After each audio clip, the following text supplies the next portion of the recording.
Bonjour tout le monde, aujourd'hui nous allons visiter un atelier de vitrail chez Clotilde et Aurélie. Bonjour, Déborah du Sud-Cévennes.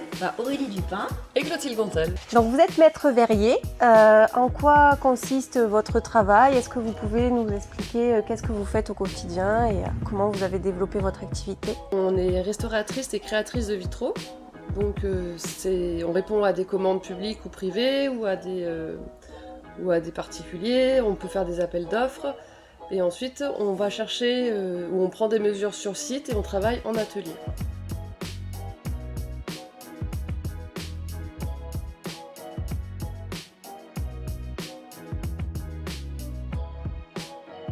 Vous créez et vous restaurez des vitraux, comment on fait?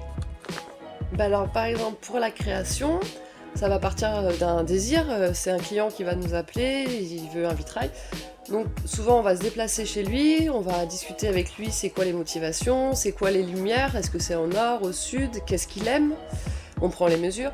Et après en atelier on va faire des maquettes. Au 10e on va faire 2-3 propositions avec un devis, on lui propose et c'est là qu'il va nous donner le feu vert, quoi.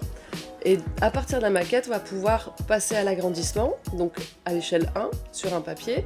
Ensuite, on va découper le papier avec un ciseau spécial qui va, comme en tissu, on va avoir un gabarit précis de la pièce à couper. On choisit nos plaques de verre, on les coupe, on peint, si jamais il y a de la peinture.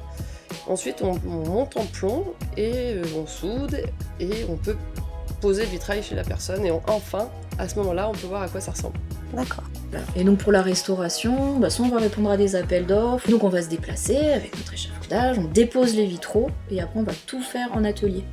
Donc après on va voir, ça dépend dans quel état ils sont, on va les nettoyer, les démonter, et on conserve toujours le maximum d'anciens, mais des fois c'est pas possible de conserver, donc on va faire des pièces neuves. À l'identique. À l'identique, donc pareil, coupe, coloration, peinture.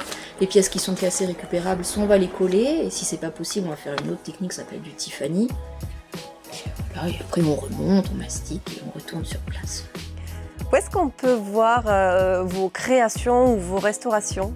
On peut aller à Conquérac, à la Chapelle. Avec Aurélie, en 2019, on a créé 4 vitraux qui sont contemporains. En face, à Notre-Dame de la Gardiole, c'est une restauration. Alors ça, c'était intéressant parce qu'en fait, il y avait un gros morceau qui manquait complètement, donc on l'a reconstruit à l'identique, restauré, c'était joli. En revenant sur Ganges, à Moulès et Bossel, alors c'est moins impressionnant, mais ça faisait partie des restaurations qu'il faut faire parce que voilà, tous les 100-150 ans, les vitraux, ils s'abîment, il faut les entretenir. Il y a aussi au sanctuaire Notre-Dame du Suc, c'est un superbe endroit. Et on a restauré la Vierge, un oculus, où Aurélie, une grosse verrière. Qui avait pris des impacts de balles aussi, c'est ça? Et oui. Et voilà, donc du coup il a fallu refaire sa robe. Si les gens veulent vous rencontrer, venir vous voir, faire des ateliers, est-ce qu'ils peuvent? Comment ça se passe? Donc il faut impérativement nous appeler, on convient d'un rendez-vous et vous pouvez venir nous rencontrer. Et pareil pour les ateliers, après on peut en discuter, voir qu'est-ce que vous voulez, on peut imaginer de privatiser l'atelier pour faire découvrir le vitrail en fait. D'accord, donc n'oubliez pas, sur rendez-vous. Et une dernière petite question, c'est quoi votre coin préféré du Sud-Cévennes? Alors préféré, je sais pas, mais à Pondéron, on est très très bien. Entre la rivière, les montagnes. Et puis au quotidien, on travaille à l'atelier, il y a des grandes baies vitrées, on lève les yeux et puis on voit la nature, c'est de la rivière, on l'entend, c'est super inspirant. Le cadre parfait pour travailler. Voilà.